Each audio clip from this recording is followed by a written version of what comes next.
Era uma vez uma menina, e ela tinha cabelos tão lindos e longos que nem todos que a viam podiam tirar os olhos. Os fios eram tão leves, dourados. Portanto, eles a chamavam de cachinhos dourados. Apesar de toda a sua beleza, ela era uma menina muito travessa. A mãe sempre permitiu que ela andasse no quintal, mas ordenou que ela não fosse para a floresta atrás de sua casa. A Cachinhos Dourados estava muito interessada em saber o que há naquela floresta. E assim, enquanto a mãe não viu, ela de alguma forma saiu de casa para a floresta. A garota caminhou por muito tempo na floresta. Ou ele encontra uma baga, depois olha para uma linda flor e ouve o canto dos pássaros. Então ela se perdeu na floresta. E de repente ela viu uma casa incomum em uma clareira. Cachinhos Dourados se aproximou dele silenciosamente. Andei por aí, mas não vi ninguém. Ela bateu na porta, mas ninguém respondeu. Então ela bateu com mais força e a porta se abriu. Goldilocks entrou com cautela. 3 ursos viviam naquela casa. Um urso era o pai, grande e peludo. A outra era uma mãe ursa. Era menor. O terceiro era um ursinho.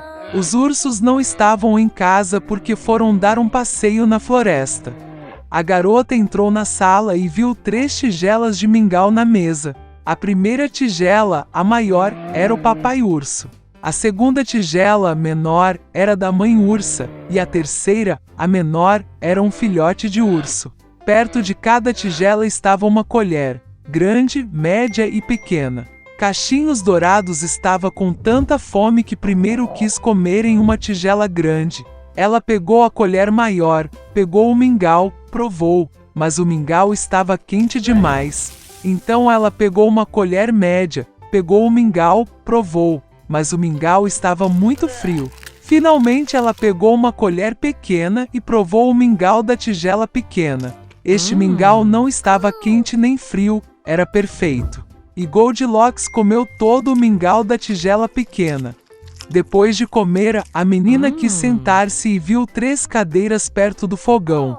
Uma grande, outra menor e a terceira, muito pequena, com um pequeno travesseiro vermelho. Primeiro, ela tentou subir na cadeira maior, mas não conseguiu. Em seguida, a menina tentou sentar-se na cadeira do meio, mas era muito difícil e desconfortável. Finalmente, ela se sentou na cadeira mais pequena, e era a certa para ela. Cachinhos Dourados gostou tanto da cadeira que começou a se balançar nela. A cadeira rachou, quebrou e ela caiu no chão.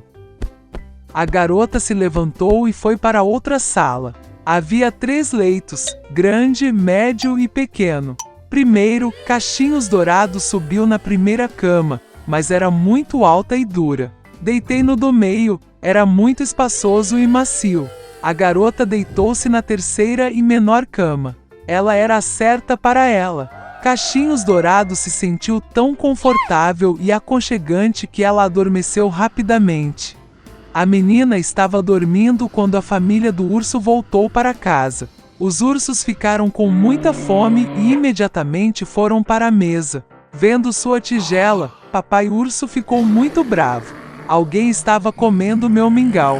Ele rosnou. A mãe urso também olhou para a tigela e rosnou menos alto. Alguém estava comendo da minha tigela também. E o filhote de urso, vendo sua tigela vazia, gritou alto. Alguém não comeu apenas da minha tigela, ele comeu todo o meu mingau. Os ursos sentiram o cheiro de que algo estava errado. Deixaram a mesa e começaram a olhar em volta.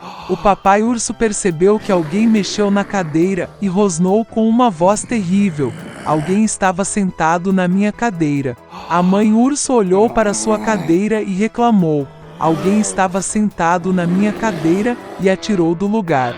E então, o urso olhou para sua cadeira quebrada e gritou novamente. Alguém não apenas sentou na minha cadeira, mas a quebrou. Todos os 3 ursos entraram cautelosamente no quarto. Alguém estava deitado na minha cama e a amassou. Rugiu papai urso com uma voz terrível. E alguém estava deitado na minha cama e a amassou, rosnou a mãe ursa. O ursinho olhou para sua cama e gritou de novo. alguém estava deitado na minha cama. E então ele viu a garota e gritou com uma voz fina: "E ainda dorme nela?" Papai e mamãe ursos foram para a cama e viram que uma menina estava dormindo ali. Cachinhos Dourados acordou com o grito de um filhote de urso e estava muito assustado. Havia 3 ursos na frente dela. Ela instantaneamente saltou para fora de casa e correu para onde seus olhos olhassem, sem olhar para trás. A menina correu muito, estava muito cansada e então viu sua mãe, que procurava a filha desaparecida na floresta.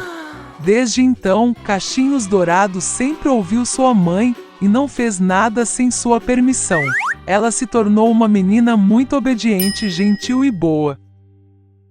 A rainha morava em um lindo castelo. Ela tinha uma filha, com quem sonhava.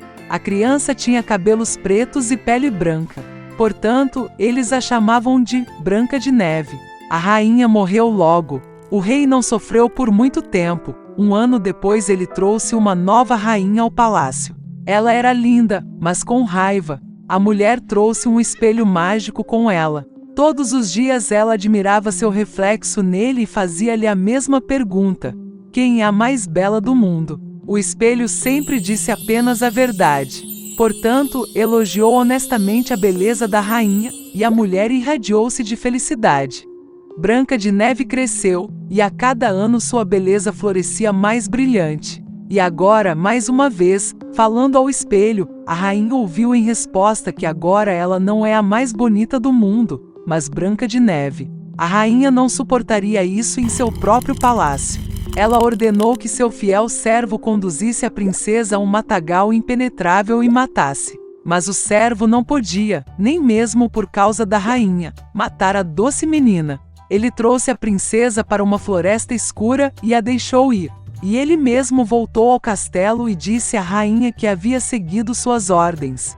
Por muito tempo, a princesa vagou pela floresta. No caminho foi ajudada por todos os tipos de habitantes da floresta. Branca de Neve foi muito gentil com eles e, portanto, se tornaram grandes amigas. À noite, a princesa acidentalmente tropeçou em uma pequena casa. Ela entrou e viu que não havia ninguém em casa. A mesa estava posta para 7 pessoas e havia 7 camas no quarto. E tudo nesta casa era muito pequeno. Portanto, Branca de Neve percebeu que 7 pessoas pequenas viviam aqui. Após uma longa e difícil jornada, ela se deitou em uma das camas e adormeceu profundamente. Os 7 anões voltaram para casa tarde da noite. Eles ficaram muito surpresos com o aparecimento de um convidado inesperado. Dormir Branca de Neve foi tão encantador que os anões decidiram deixá-la dormir e não a acordaram. A manhã chegou, Branca de Neve acordou, viu os 7 anões e ficou assustada. Mas eles eram afetuosos com ela, e a garota contou sobre seu problema. Eles gostaram de Branca de Neve imediatamente, e os anões a convidaram para ficar com eles. Além disso, ela concordou em cuidar da casa, cozinhar, lavar e limpar. Todas as manhãs, os gnomos iam às montanhas para minerar ouro e pedras preciosas e voltavam tarde da noite. Saindo para o trabalho, avisaram Branca de Neve para que ela tivesse medo da madrasta malvada e não abrisse a porta para estranhos. Nesse momento, a rainha, como sempre, foi até a sala secreta para falar com o espelho mágico. Mas o espelho de repente disse que ela não era a mais bonita do mundo, e sim a Branca de Neve, que a princesa ainda está viva e mora com os gnomos na casa. A rainha ficou muito zangada e decidiu lidar com a própria Branca de Neve. Ela foi para uma sala secreta e cozinhou uma maçã venenosa lá. Era muito bonito por fora, mas se alguém comesse pelo menos um pedaço, certamente morreria. Quando a maçã ficou pronta, a rainha se transformou em um velho comerciante e foi até a casa dos anões. Ao ver a doce velhinha, Branca de Neve sentiu pena dela. Ela não suspeitou de nada e saiu de casa. A velha deu à menina uma maçã madura e disse que se ela comer esta maçã, ela permanecerá jovem e bela para sempre. Branca de Neve acreditou nela, e assim que ela mordeu a maçã, ela caiu morta e parou de respirar. A rainha satisfeita foi para o palácio. À noite, os anões voltaram do trabalho e viram Branca de Neve caída no chão. Ela não estava respirando. Eles choraram tão alto e lamentaram que seu grito foi ouvido pelo belo príncipe, que estava caçando na floresta próxima. Tornou-se interessante para ele o tipo de uivo que afugentava todos os animais. E quando o príncipe encontrou a casa dos anões, ele viu a Branca de Neve. Ela era tão bonita que o jovem príncipe imediatamente se apaixonou por ela. Ele persuadiu os anões a levá-la com ele para o castelo, porque lá ele tem médicos que podem curar a Branca de Neve. Os anões permitiram. Então o príncipe ordenou a seus servos que carregassem a princesa nos ombros. E quando a carregavam, aconteceu que os servos tropeçaram em um arbusto, e, da concussão, um pedaço de uma maçã venenosa caiu da boca de Branca de Neve, e ela acordou. Ao ver o jovem príncipe, a garota também se apaixonou por ele e concordou em se casar com ele. Eles também convidaram sua madrasta malvada para o casamento. Com raiva por Branca de Neve ainda estar viva, e agora uma vida longa e feliz a aguarda, a rainha quebrou o espelho mágico e nunca mais olhou para ele.